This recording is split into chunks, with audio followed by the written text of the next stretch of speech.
Access to the God of War preview event was made possible by PlayStation. Hey everyone, Andrea Rene here for What's Good Games. I'm here with Jeet Shroff, the engineering lead at Sony Santa Monica, working on God of War, coming to the PlayStation 4. And I had the opportunity to sit down and play the game today for a couple of hours. I'm going to hold my thoughts on that for just a second because I have a lot to say. It looks amazing. You must be so proud of your team. Oh yes, for sure. So I just to clarify, I'm the gameplay engineering lead, it is. Today is amazing to finally get the game in a sort of press hands, first playable. You guys get a taste of what we've been cooking up for a long time, and it's just exciting. And the team is very excited for launch. Shannon came out ahead of the gameplay session and talked about your studio and how 5 years ago you guys didn't really know what the path forward was. What did that mean for you personally? I mean, was there something back then that you had your eye on, but you maybe didn't fully realize? Or do you look at where you're at today and go, I don't know how I got here?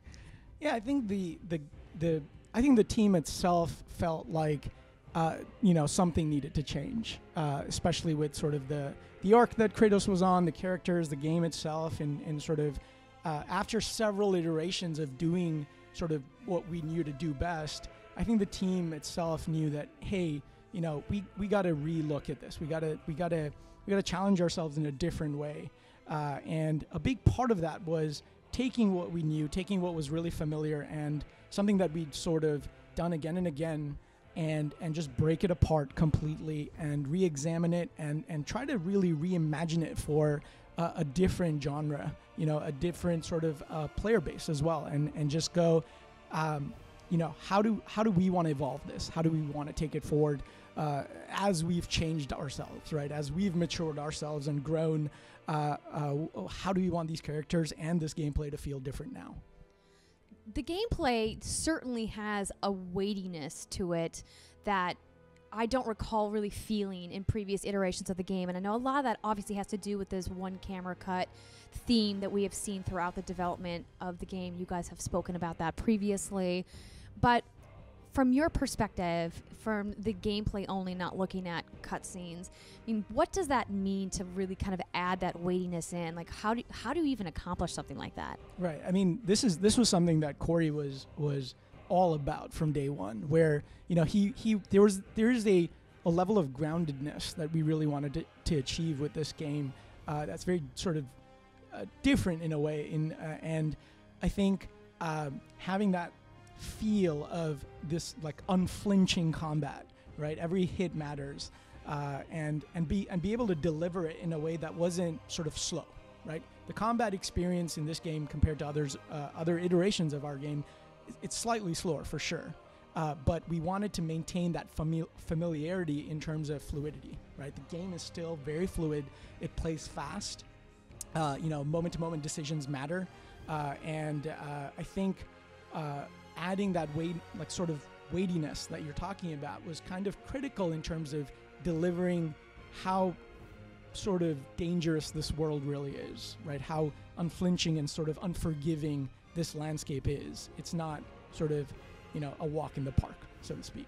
And I think that's what we were, really honing on in terms of each attack and each feel for each of those attacks. It's really impressive the way that you guys have been able to achieve that through even small choices, things like the thunk the axe makes when it hits a target, or the feeling when Kratos is boosting Atreus up onto a ledge, or the satisfaction you get from breaking items on the ground.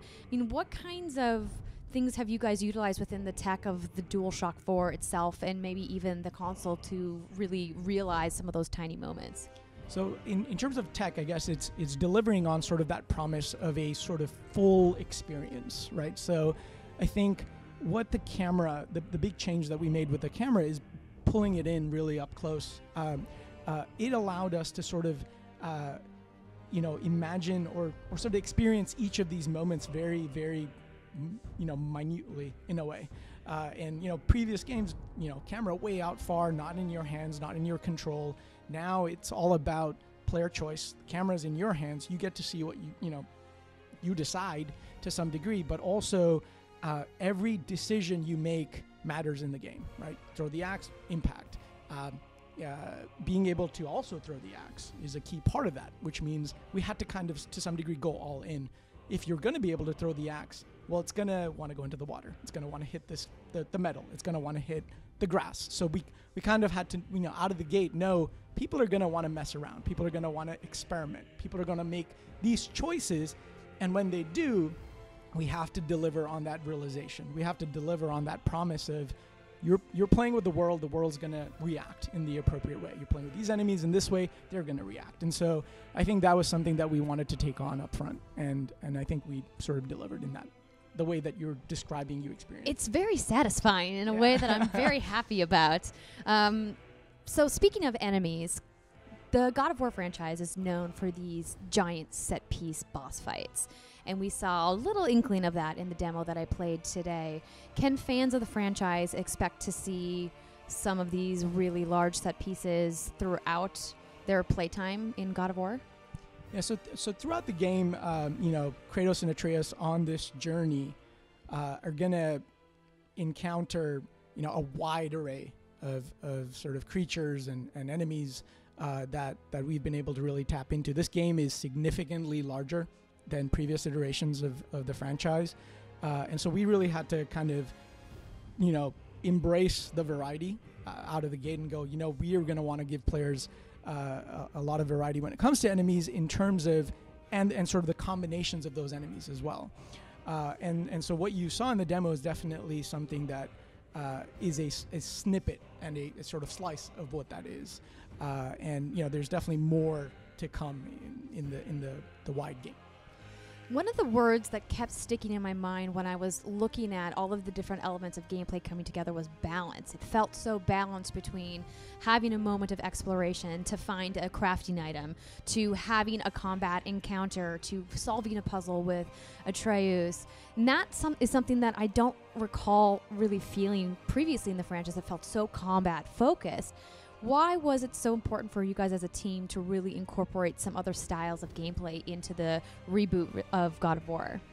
Yeah, so I think the team itself, the combat team, the design team, the engineering teams, and the gameplay teams, and everybody knew we had to evolve this experience, right? So your core gameplay loop had to change. It had to become bigger. If you wanted to make the game as large as we did, last that long, we knew we had to bring in these components. We had to bring in these components of exploration, a little bit of upgrading, a little bit of tactics that's beyond sort of, square, square, triangle, which was our sort of go-to, right? In the previous games. And so I think that was a big part of it. And it took us a while to sort of figure out what that formula was, right? How does sort of the Kratos, Atreus, and enemies loop work then with the sort of overarching goal of, the characters themselves, their progression, and the tie-ins to just exploring the world, right? And so it's sort of that sort of micro and macro balance in a way that you've talked about that we were trying very hard to achieve. And I think a big part of that is just to reinforce the core of this game, which is the journey between Kratos and Atreus.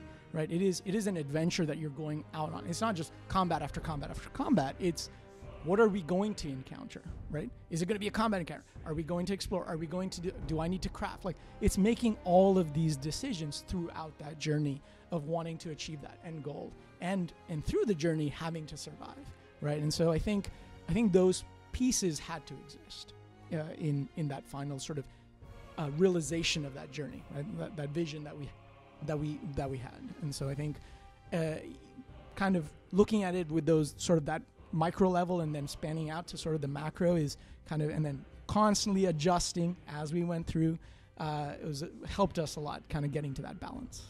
It certainly feels really good. I'm very excited to play more. The hook is certainly in me for sure. One of the questions that we got a lot from our community was, is this game open world? From my time with the demo, it doesn't feel like a sandbox, but there certainly is a lot more exploration than there have been in previous versions of the franchise. Would you classify this as an open world game? So the game is not an open world game. It just has it is a linear game with sort of wide open spaces, allowing us to have these moments of exploration and discovery. And the way I talk about it is the levels are wider to allow for the spaces to breathe themselves, for allowing the player to engage in aspects of other loops, the core sort of gameplay loops that we want the player to experience in, and then tie that back in to the core story. Cory talks a lot about this, like being sort of on this tour bus, right? So that, and you get to hop off, you get to do a little bit, and you come back on, right, onto the sort of main critical path and the story. And I think to achieve sort of that core narrative of this story, that was critical, right? Of keeping the game sort of linear and allowing these nice circular avenues to explore and experience a wider sort of level space. So I noticed the collectibles are back, which is great. Everyone loves a good collectible. But I also noticed that I missed one right away. Am I going to be able to go back and revisit things, or is that once you're on the tour bus, it's moving forward and there's no going back to the first stops? So there are always sections that you can retraverse and make sure that if there's something that you missed behind or left behind, that you can revisit and grab. Okay, good, because I don't want to leave anything behind. I have a couple more questions, but just to kind of wrap this up, clearly the one camera cut has been that you guys have been talking about, that the audience is really excited about. What was the biggest design challenge for your team with the call to go one camera cut? Were you able to help create any unique scenes that otherwise wouldn't be possible with multiple cuts? So I think the biggest challenge was planning sort of every scene and making sure that from a seamless transition point of view, we were able to hit it. We were able to achieve it because we have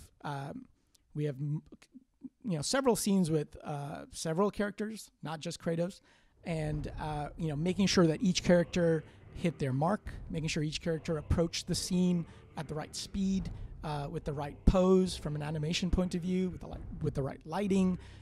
So all these things make it significantly harder to just, as opposed to just doing a clean cut and allowing the scene to progress. But I think having done that, what we were able to achieve is that very seamless experience of meshing or blending sort of the gameplay and the narrative together.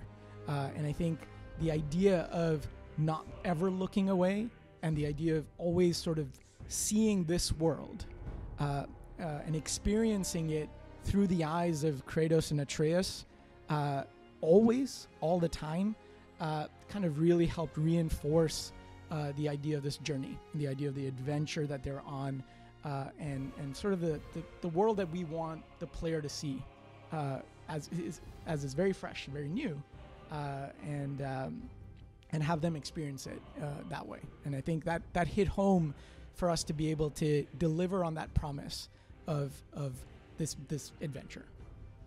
Okay, final question.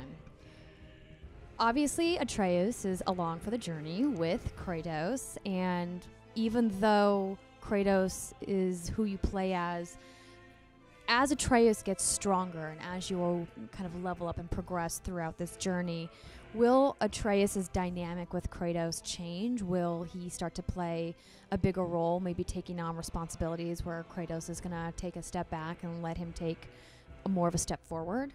Like, is that going to manifest from a gameplay perspective?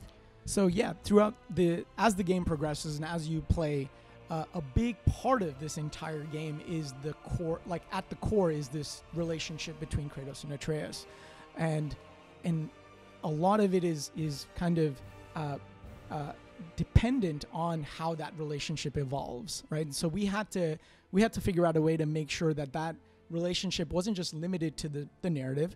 It had a place in gameplay as well. And so as Kratos and Atreus go through their adventure and as they evolve, both of them change. And you'll have to stay tuned to see sort of how that evolves and where that goes.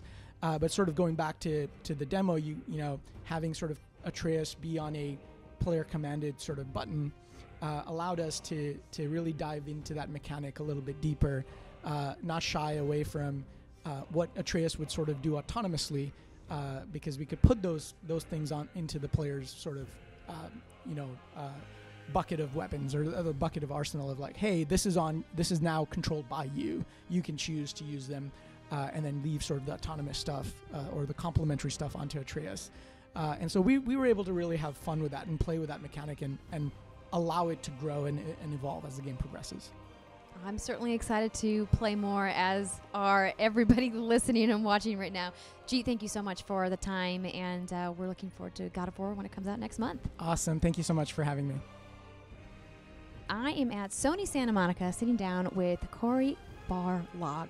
I always want to say your name as Balrog. Please tell me that happens to you all the time. You are not alone. Everyone wants to say that. It's to the point where I'm just leaning into it at that point. Like, if you call me Balrog, I'm going to respond. Well, at least it's a cool avatar you can wear, right? Right. Yeah, I really like the Street Fighter boxer Balrog versus the Lord of the Rings Balrog, but honestly, both are cool. Deep cut there. Right? Nice. There is actually, I always tell this story, but there is actually in my town when I grew up at the bowling alley an arcade cabinet of Street Fighter 2 Turbo that had a misprint.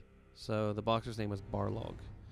And I have yet to find that actual cabinet, because I feel like that can't be the only one that had the misprint. There had to be a series of them, but I cannot find it. So maybe somebody on the internet will find it for you. Someone, if you know about this, please tweet at me, because I will buy that cabinet. Someone's just going to make one at that point and be like, I'm going to sell it to you. Yeah, why not? $1 million. Well, we are here today to talk about God of War. It is coming out so soon, and we got a sneak peek at some meaty gameplay today, and I had a lot of fun. I'm going to reserve my thoughts until later, but I have so many questions. We reached out to our fans on Twitter and on Facebook and asked them, what do you guys want to hear about? What do you want to know about from Cory and the team? And one of the questions that came up quite a bit was, why the change from Greek to Norse mythology? Interesting. Well, right from the get-go, I knew we sort of had exhausted Greek mythology. I mean, Ascension was pulling Hecatonchirus as sort of the opening boss, and that is a very deep cut from Greek mythology. So we had really kind of drained the well, and the only way I was looking at Greek mythology is if we just did a complete reboot, right? And I'm not a huge fan of like pretending that the past doesn't exist, right? I like the idea that everything that we did is this sort of preamble to what comes next, right? And then eventually this game will be a preamble to what comes next. It all kind of is this beautiful sort of advancing forward in history and time. The sort of core story that I knew I wanted to tell was about Kratos and Atreus. It was about him and his son. And, man, when I started looking at all the mythologies, the one that provided that isolation was Norse myth. It not only had this amazing, weird sense of humor to it, which I knew we needed to incorporate some levity into this game. It was going to be a much longer adventure, although at the time I had no idea how much longer. It's a lot longer. But, you know, like, it was sort of the natural fit. Well, it certainly is coming through in some of the gameplay that we've seen in this early demo. How are we going to see the relationship between Atreus and Kratos evolve throughout the progression? Clearly at the beginning, no, it's very much leaning into this dad of war idea, like I'm in charge and you're going to listen to me and go where I tell you. But Atreus is pushing back even now in the early parts of the game. Are we going to see that pushback become stronger and stronger throughout the game to the point where maybe he's going to overtake Kratos at some point? Or is that maybe jumping the gun a bit? Maybe jumping the gun, but I mean, it is going to be a really big arc. I mean, the stuff that we begin with, you know, Kratos is awkward, right? They definitely have a relationship in which Kratos is not terribly comfortable in his own skin. And it takes this journey for him to kind of figure out, get his sea legs, if you will, as a dad. But at the same time, you know, Atreus goes through a pretty tremendous arc in this journey. He's lived in the forest that they live in for a really long time. So to go out on kind of a road trip with his dad, he's lived a very sheltered life. So it's like going out into the big wild world. There's a lot to experience. And I don't know. I mean, having Kratos as your dad has got to be a really crazy experience, right? And you really look at it, like the family life that Kratos has had, his role models for fatherhood really are like Zeus, right? And then Zeus, his role model was Kronos, right? And Kronos wanted to eat his kids, so then his kids killed him. So Zeus killed his own father, and then the same thing. He fears Kratos, so he tries to kill his own son, forcing his son to kill him. Like, you have this horrible sort of Greek tragedy happening, and now you've got a guy who knows he's got to figure out how to change his life, right? Kratos' life has been pretty bad up to this point, and it's been bad, he says, because of other people. He blames other people for his problems, and his way to fix it is, please erase my memories. Pretend that I never did all these things. He doesn't process anything. So while he may not know it in the beginning of the game, he is going to have to learn how to process these things. And his son, he really is kind of this catalyst for change, right? He is the thing that's going to pull the humanity out of him. There really is a sense of that humanity coming through, even in the early stages of the game. It was apparent right away that the emotion was really being held back within him, like this kind of inner tempest feeling that really came through. I like that, inner tempest. Nice. I mean, he's got all of this rage inside of him, right? A lot of the people that wrote in wanted to know, how is the brutality that the franchise is really known for going to be managed with this emotion, with this kind of more tender relationship that Kratos has with Atreus? Is that brutality still going to shine through, or is it going to take a back seat? I don't know if it's either of those things. I mean, you kind of look at it and you see context, to me, is the key for everything. So everything that we do in this world kind of has a why, has a sort of framing to understand what they're doing. We're telling a story in a period of time that is extremely sort of lived by the sword, right? This is a very unforgiving time. This is nothing like modern day, right? Walking down the street is an extremely dangerous thing in which monsters exist everywhere. A lot of things can kill you, right? The things that kill us in the modern day are less obvious most of the time, right? Whereas this time period, he's got to raise his son in a way to know, if I'm not around, is he going to be able to handle himself? But then at the same time, he's got the burden of, I'm a terrible god, and I have blamed godhood for all of my problems. If my son is a god, right, and there's still probably part of him that wishes maybe he's not, right, and then I'm not going to tell him. There's a big part of him holding that back, right? He doesn't want him to experience any of this stuff. But then when he has to face that, he kind of has to face it in a way of like, I need you to be better than I was. So even in the beginning, when he's telling him, don't be sorry, be better, that is the preamble to this idea of pretty much parent and child relationships. Whether you're a kid with your parents, they're always trying to make you not make their mistakes, right? They really want you to not have the same mistakes. As a parent, you're doing the same thing. I feel like I tell my dad this all the time, of like how right he was of all the things that he had said now, because I'm going through that same thing, but then magnify it to this idea of, you know, being one of the sort of polytheistic belief gods that actually has this sort of burden thrust upon him, right? And he's had to pass that on, and he has no idea how to do it, right? He has no role models for this. He's never had any sort of father figures.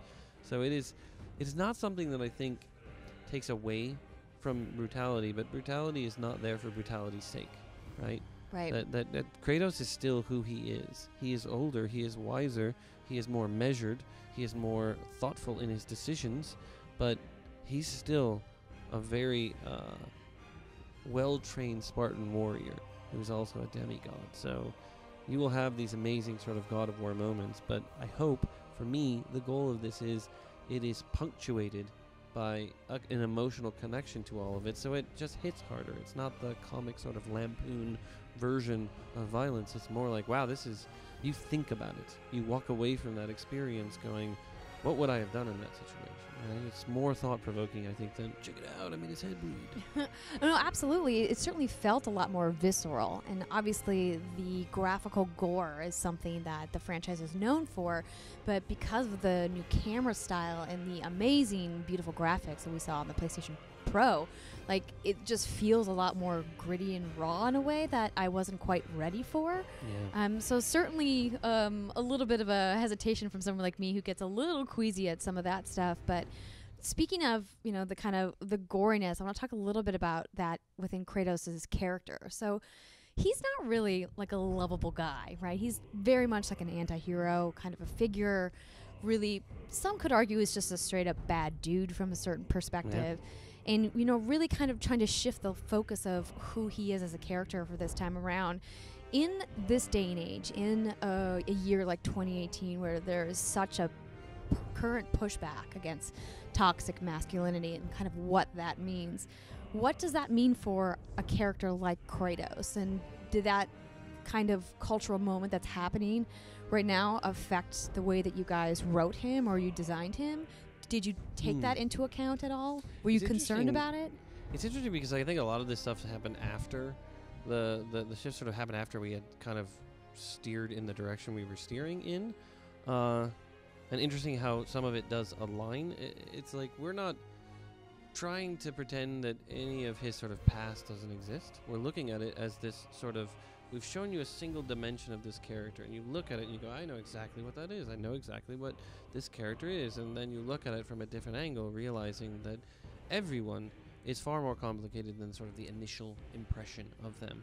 And I think for me, there's a big part of even a lesson I would want my son to learn. This idea that strength and emotional vulnerability and sort of the ability to experience more emotions, the full range of emotions, are not diametrically opposed concepts. They are not fighting concepts. They are not a seesaw.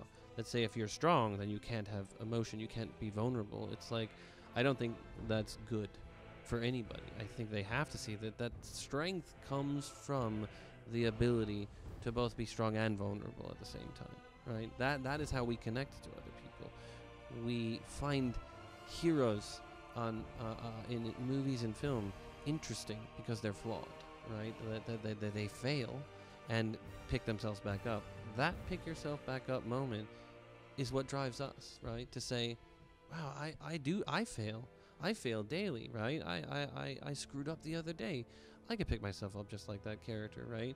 And I think Kratos tapped into this concept of the unbridled rage, right? This sort of monster that exists within all of us, and that monster is of different sizes and has a different amount of chain holding them back, right? And Kratos was no chain and monster out all the time.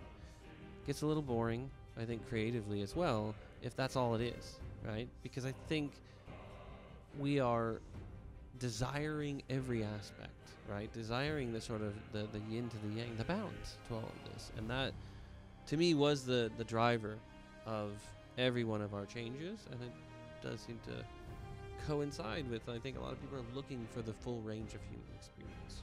Absolutely. Now, one final question. This has to do with the overall themes of the game. Now, previous games have focused on themes like revenge, manipulation, betrayal. What themes can we expect to see run through this game? Maybe forgiveness, growth, maturity, family? Yeah, I mean, the sort of tone and themes that I've always been touching on are, family and how we relate, right? How we relate to each other, grief, and how as human beings we grieve, and how that makes us so uniquely human. The concept that strength and vulnerability are not fighting each other, right? That strong people fail and feel vulnerable, right? And that it is not a weakness, right? I think that's a huge thing for me. There is a bit of redemption, but I think when I say redemption, a lot of people think, oh, Kratos is actively, consciously seeking redemption, and I think he does not know this, right? He still is a character who has stamped out so much of himself that he is kind of hit rock bottom, right? And realized that being alone and stuck with his thoughts is not good. He is not going to heal that way. He has no idea how to heal, but he does know that the monster inside of him has to be controlled. He has to at least control that. And if for nothing else than for his son. Because if his son can just be a little bit better than he was, maybe inside of that is a bit of that redemption. Well, Cory, this has been great. I could keep asking you questions all day long, but I know you've got lots of other people to talk to. Thank you so much for the time, and we're looking forward to God of War when it releases in April. That's right, me too, 420. Great, can't wait.